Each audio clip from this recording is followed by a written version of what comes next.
भारत अगले हफ्ते अपने सबसे खतरनाक बैलिस्टिक मिसाइल अग्नि 5 का परीक्षण कर सकता है, जिससे चीन घबरा गया है। मीडिया रिपोर्ट्स की माने तो चीन ने अपनी धौंस जमाने के लिए अपना जासूसी जहाज हिंद महासागर क्षेत्र में भेज दिया है, जो भारत के लिए अच्छा संकेत नहीं है।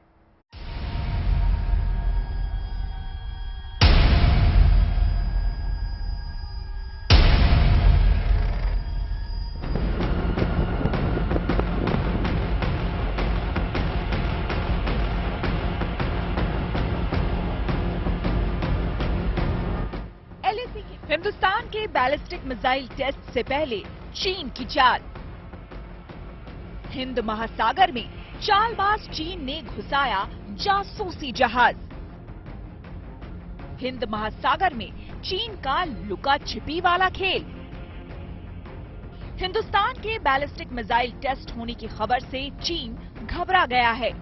भारत लंबी दूरी की बैलिस्टिक मिसाइल टेस्ट करने जा रहा है, लेकिन उससे पहले हिंद महासागर क्षेत्र में चीन के एक और जासूसी जहाज ने एंट्री की है। ये वही जहाज है जिसने अगस्त में श्रीलंका के हम्बनटोटा बंदरगाह पर डेरा डाला था, जिसके बाद भारत और श्रीलंका के बीच कूटनीतिक विवाद भी हुआ था। ऐसे में चीन के जासूसी जहाज का हिंद महासागर में एंट्री शुभ संकेत नहीं कहा जा सकता। मीडिया रिपोर्ट्स के मुताबिक चीनी जासूसी जहाज युआन वोंग 5 ने इंडोनेशिया के सुंडा चैनल के जरिए आईओआर में पहुंचा है। वहीं भारतीय नौसेना इसको बारीकी से ट्रैक कर रही है। बता दें कि चीन का जासूसी जहाज उस समय आईओआर में दाखिल हुआ जब भारत ने अंडमान और निकोबार क्षेत्र में मिसाइल परीक्षण के लिए नोटम जारी किया। हमारी सरकार का फैसला था 15-16 दिसंबर के आसपास ये स्टेज 3 अग्नि मिसाइल का, जिसकी रेंज तकरीबन 5000 किलोमीटर से ज्यादा है, और ये मिसाइल जब इंडक्ट हो जाएगी हमारे स्पेशल फोर्सेस कमांड में, तो ये स्ट्रेटेजिक फोर्सेस कमांड में ये मिसाइल चाइना के नदन मोस्ट इलाके को भी हिट करेगी। हालांकि मीडिया रिपोर्ट्स में ऐसा भी दावा किया गया कि पहले चीनी जहाज कहीं और जा रहा था, लेकिन भारत के नोटम जारी करने के फौरन बाद चीनी जहाज ने अपनी दिशा बदलकर हिंद महासागर की तरफ कर दी। ऐसे में अब ये देखना काफी अहम हो जाता है कि क्या मिसाइल परीक्षण निर्धारित कार्यक्रम के मुताबिक अंजाम दिया जाएगा या फिर इसे कुछ समय के लिए टाला जाएगा। वन इंडिया की रिपोर्ट के मुताबिक इससे पहले भारत ने नवंबर के महीने में भी बैलिस्टिक मिसाइल टेस्ट की योजना बनाई थी, और उस समय भी चीन ने अपने दूसरे जासूसी जहाज युआन वोंग 6 को भेज दिया था। नतीजतन भारत ने मिसाइल परीक्षण रोक दिया था। चाइना ने ये जो अपनी स्पाई शिप है, जिसका बेसिक पर्पस है, जिसको वो ओशनोग्राफी बोलते हैं, लेकिन इसमें स्पेस ऑब्जर्वेशन या स्पेस मॉनिटरिंग की भी इसमें सुविधा है। ये शिप को उन्होंने नीचे सुंदा स्टेट से निकाला है। उसका डिस्टेंस इंदिरा पॉइंट से तकरीबन 2000 किलोमीटर है। जाहिर है कि निगरानी थोड़ी मुश्किलात हो जाती है।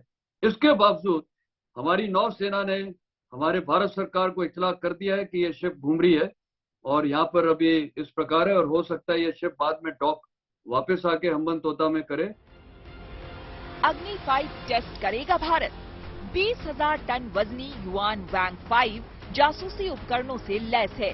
उस पर विशाल एंटीना, एडवांस सेंसर और इलेक्ट्रॉनिक उपकरण लगे हुए हैं, जिस पर करीब 400 क्रू मेंबर तैनात हैं।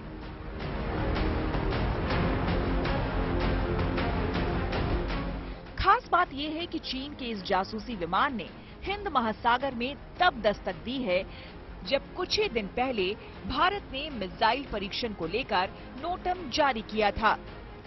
उसके तहत बंगाल की खाड़ी के ऊपर 15 से 16 दिसंबर को मिसाइल टेस्ट की वजह से नो फ्लाई जोन की जानकारी दी गई थी।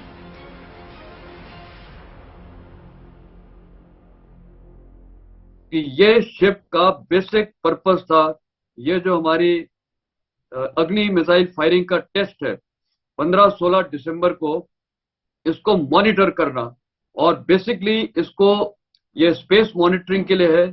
तो इस शिप को पूरा रॉकेट की ट्रेजेक्ट्री, मिसाइल की ट्रेजेक्ट्री, सब कुछ, उसका डिसेंट एंगल, एसेंट एंगल, उसमें क्या फ्यूल डला हुआ है, वो सब कुछ उसको पता चल जाता। तो उसका ये एक बेसिक मकसद था, इसको सर्वेलेंस करना। सूत्रों के मुताबिक भारत अपनी सबसे घातक मिसाइल अग्नि 5 का परीक्षण करने वाला है। ये 5000 किलोमीटर से ज्यादा दूरी तक मार कर सकती है।